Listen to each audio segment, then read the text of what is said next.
Very good morning, good afternoon और good evening. अब आप सोच रहे होंगे कि तीनों शब्दों का एक बार क्यों इस्तेमाल किया जा रहा है, तो मैं आपको बता दूं दोस्तों, ये एक रिकॉर्डेड वीडियो है और जब आप इस वीडियो को देख रहे होंगे तो शायद उस समय मॉर्निंग हो या इवनिंग हो या फिर नून हो, तो इसीलिए मैंने तीनों शब्दों का एक बार में ही इस्तेमाल कर लिया।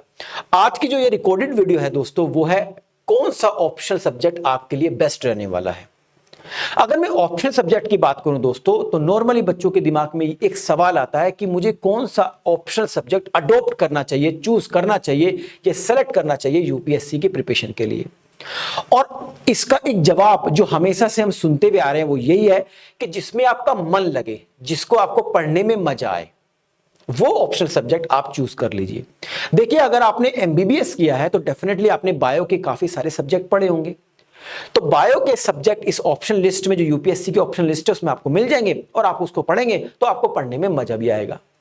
बात है उन जनरल कैंडिडेट्स का जिन्होंने जो ऑप्शनल सब्जेक्ट या फिर जो सब्जेक्ट्स पढ़े अपने ग्रेजुएशन में, उनमें से वो ऑप्शनल सब्जेक्ट या तो है नहीं यूपीएससी की लिस्ट में, और जो है वो उनको पढ़ने में मजा नहीं आता है। तो फिर जनरल कैंडिडेट्स के लिए दोस्तों ये केवल 5 ही ऑप्शनल सब्जेक्ट रह जाते हैं। और 5 ऑप्शनल सब्जेक्ट कौन कौन से हैं? ज्योग्राफी, एंथ्रोपोलॉजी, हिस्ट्री, सोशियोलॉजी और पब्लिक एडमिनिस्ट्रेशन। अब मैं आपको आज की क्लास में ये बताने वाला हूं कि पब्लिक एडमिनिस्ट्रेशन क्यों एज ए ऑप्शनल सब्जेक्ट शानदार है, महत्वपूर्ण है और आपको चूज करना चाहिए। तो देखिए, अगर आप एज ए जनरल कैंडिडेट है जिसको अभी तक ये कंफर्म नहीं है कि आपको कौन सा ऑप्शनल सब्जेक्ट चूज करना चाहिए, तो उनके बारे में मैं बात कर रहा हूं। मैं स्पेशलाइज, जो ऐसे स्टूडेंट जिनका स्पेशलाइजेशन रहा है अपने ग्रेजुएशन में, उनकी मैं बिल्कुल बात नहीं कर रहा हूं। देखिए, तो अगर आप एक जनरल कैंडिडेट है तो यही 5 ऑप्शन आपके रहने वाले हैं। अगर मैं बात करूं ज्योग्राफी की, यस शानदार सब्जेक्ट है, लेकिन भीड़ बहुत ज्यादा है, यानी कि इसको एज ए ऑप्शन चूज करने वाले बहुत सारे स्टूडेंट हैं।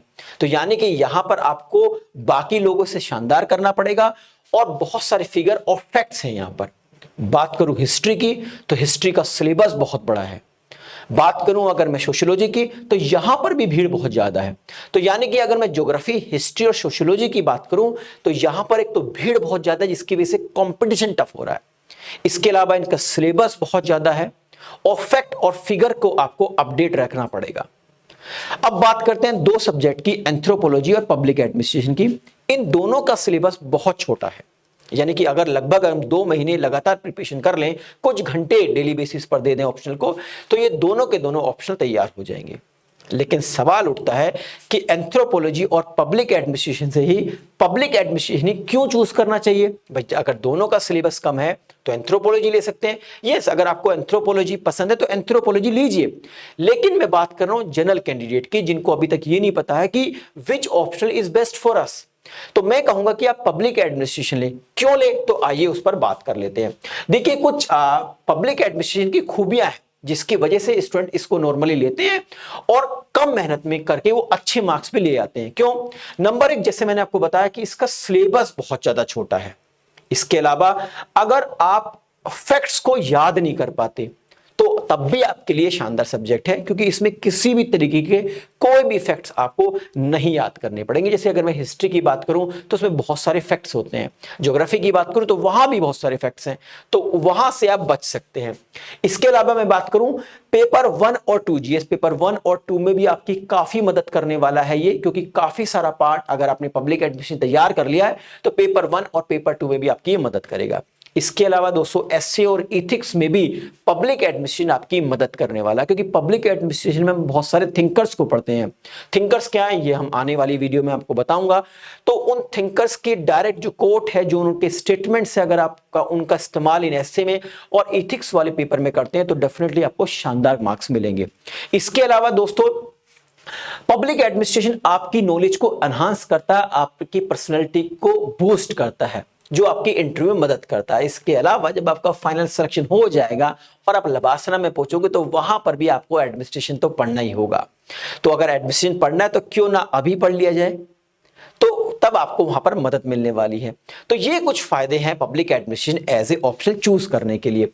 अब बात करते हैं कि भाई किस किस को public administration as a option choose कर लेना चाहिए, मतलब कौन किसके लिए ऑप्शनल सब्जेक्ट शानदार है।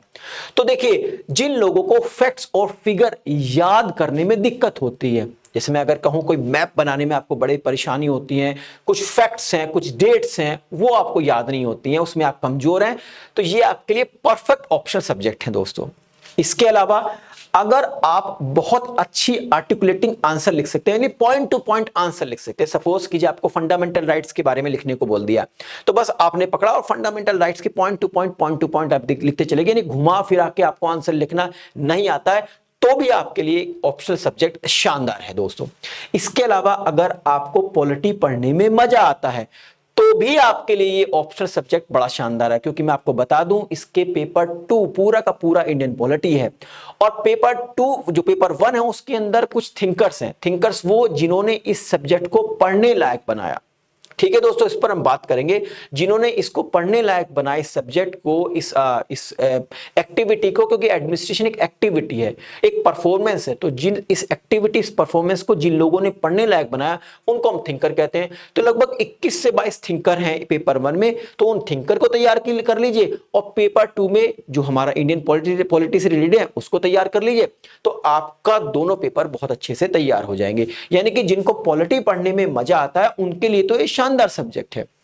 इसके अलावा जो फास्ट यानी कि स्पीड से लिख सकते हैं, यानी कि बहुत स्लो लिखे नहीं, इसमें आपको लिखना काफी पड़ेगा, तो जिनकी स्पीड, राइटिंग स्पीड बहुत फास्ट है, उनके लिए भी शानदार ऑप्शन सब्जेक्ट है। और इसके अलावा जो सबसे मोस्ट इंपोर्टेंट पार्ट है वो ये है कि जिनकी हैंड राइटिंग ऐसी है जो पढ़ने में समझ में आ जाए, मतलब ऐसा नहीं कि बहुत शानदार आपकी हैंड राइटिंग हो ना, बस सामने वाले को पढ़ने में, पढ़कर समझ में आ जाए। मैं आपको बता दूं कुछ स्टूडेंट्स मेरे ऐसे भी रहे हैं जिन्होंने कैपिटल पूरा का पूरा, जैसे उसने लिखा एडमिनिस्ट्रेशन, तो ए भी कैपिटल में लिखा, डी भी कैपिटल में लिखा, एम भी कैपिटल में लिखा, इस तरीके से लिख के पूरा का पूरा पेपर करके आए और उन्होंने शानदार मार्क्स लिए। तो यानी कि ऐसी हैंड राइटिंग हो जो सामने वाले को समझ में आ जाए, आप फास्ट लिख सकते हो, तो आपके लिए ऑप्शनल सब्जेक्ट शानदार है। मतलब अगर आप फैक्ट्स फिगर से डरते हैं, ज्यादा बड़ा सिलेबस नहीं कवर कर सकते, छोटा सिलेबस आपको पसंद है, इसके अलावा आपको इंडियन पॉलिटी पढ़ने में मजा आता है, तो ये ऑप्शनल सब्जेक्ट आपके लिए बेस्ट है। बाकी मैंने आपको बता दिया कि इसका सिलेबस बहुत ही छोटा है दोस्तों, और आपको जीएस पेपर 1, 2 में भी मदद करेगा, एसए और एथिक्स में भी मदद करेगा। तो आई थिंक इस वीडियो के माध्यम से जो इंफॉर्मेशन मैं आप तक पहुंचाना चाह रहा था वो पहुंच गई होगी। जैसे इस ऑप्शनल सब्जेक्ट की शुरुआत होती है तो आप हमसे कांटेक्ट कर सकते हैं। आप कांटेक्ट करने के लिए क्या है, देखिए इस वीडियो के डिस्क्रिप्शन में गूगल फॉर्म दिया है, उस गूगल फॉर्म को आप फिल कर दीजिए। जैसे इस ऑप्शनल सब्जेक्ट को मैं पढ़ाना शुरू करूंगा, हमारी टीम आपसे संपर्क कर लेगी और आपको बता देगी कि आप इस ऑप्शनल सब्जेक्ट को कैसे, इस जो ऑप्शनल सब्जेक्ट कराया जा रहा है इसका सब्सक्रिप्शन आप कैसे ले सकते हैं। तो आई थिंक इस वीडियो के माध्यम से जो इन्फॉर्मेशन मैं आप तक पहुंचाना चाह रहा था वो पहुंच गई होगी। तो आप सभी का बहुत बहुत शुक्रिया। नमस्कार, जय हिंद दोस्तों।